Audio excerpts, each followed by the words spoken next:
In today's video, I'm going to show you how to install the Grammarly Chrome extension step by step so you can start checking your writing for grammar, spelling, and clarity right inside your browser. This is a quick and easy setup, and once you finish, Grammarly will be ready to help you write better across emails, documents, social posts, and more. If this video helps you out, be sure to hit like and subscribe for more simple tutorials just like this one.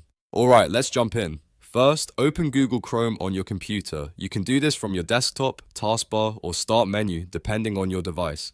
Once Chrome is open, go to the Grammarly extension page in the Chrome Web Store.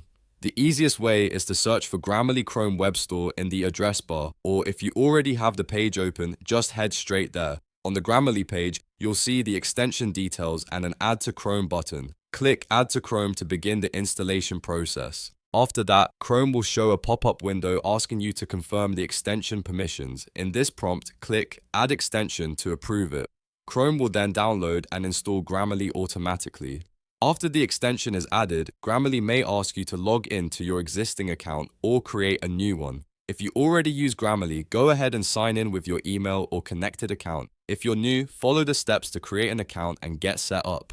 Once you're signed in, the extension is ready to use. But there's one more helpful step to make access easier. Look at the top right corner of Chrome and click the extensions puzzle piece icon. This opens the list of installed extensions. Find Grammarly in the list, then click the pin icon next to it. Pinning Grammarly adds it to your browser toolbar so you can access it quickly anytime without opening the extensions menu again.